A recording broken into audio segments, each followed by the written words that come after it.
Mr. Chairman, this is our 8th hearing today on regulatory reform, and if today's hearing is anything like the first 7, we're not going to hear much about ensuring that regulations are carefully tailored to meet their need. This hearing is titled Regulatory Reform Series 8, Private Sector Views of the Regulatory Climate 1 year after the executive order. And what you have are 4 people who are going to tell us that they're unhappy. But do they represent the whole private sector? Are we going to hear a balanced view of how these regulations are operating? We, at the request of the Democrats, have 2 witnesses at the table who are going to give a different point of view, and the chairman wasn't even willing to acknowledge them and welcome them to this hearing. I'm very pleased they're here, and I appreciate the chairman giving us some witnesses to give another point of view. But the point that I'm trying to make is this is not a fact-finding hearing to understand whether we need changes in the regulatory system.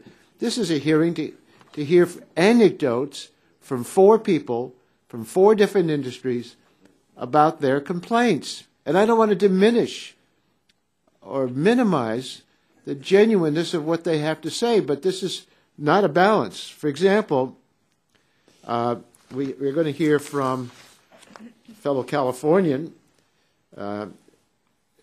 Mr.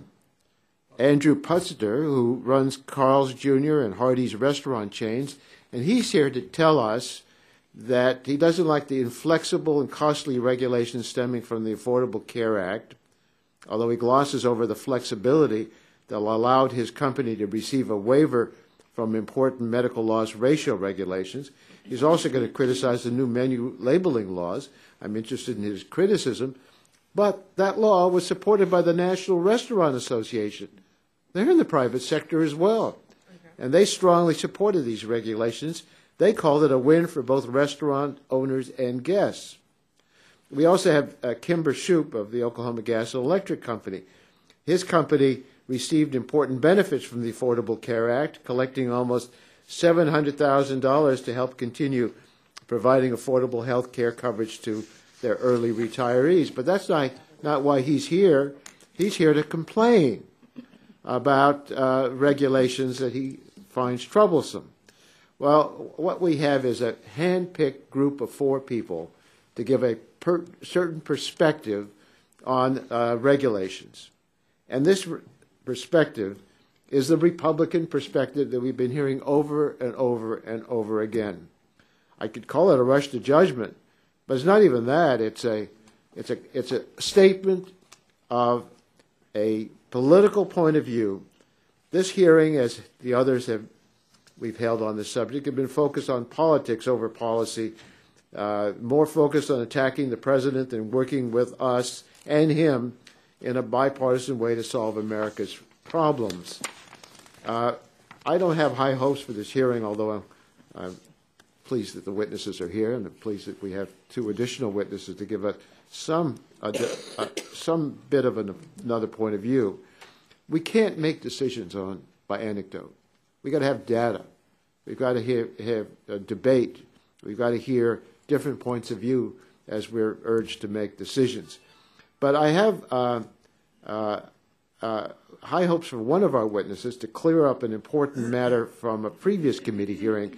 3 years ago, the Energy and Environment Subcommittee held a hearing on climate change, and at that hearing, Dr. Patrick Michaels from the Cato Institute testified that widely accepted scientific data has overestimated global warming, and that regulation enacted in response to that data could have a, quote, very counterproductive effect, end quote. He was the only scientist to testify that climate change didn't warrant congressional action. After that hearing, we discovered information that appeared to indicate that Dr. Michaels had made misrepresentations to the committee, concealing some of his financial support from big energy business. Representative Welch asked him about at that time what his financial relationships were with certain energy companies. For the record, he never directly answered the question. Today, Barbara Walls, the representative of Tri-State, will be testifying. We sent a letter to her in advance of this hearing because public documents indicate that Tri-State funded Dr. Michaels' work to discount the seriousness of climate change.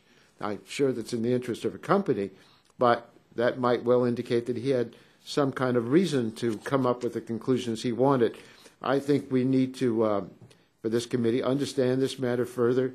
He appeared before our committee, presented himself as an academic researcher, discounting his ties to polluting industries. I think clarifying this will be very helpful, and that's about the only thing I hope that we may get from a positive point of view out of this hearing, other than a lot of genuine, heartfelt complaints. Thank you, Mr. Chairman.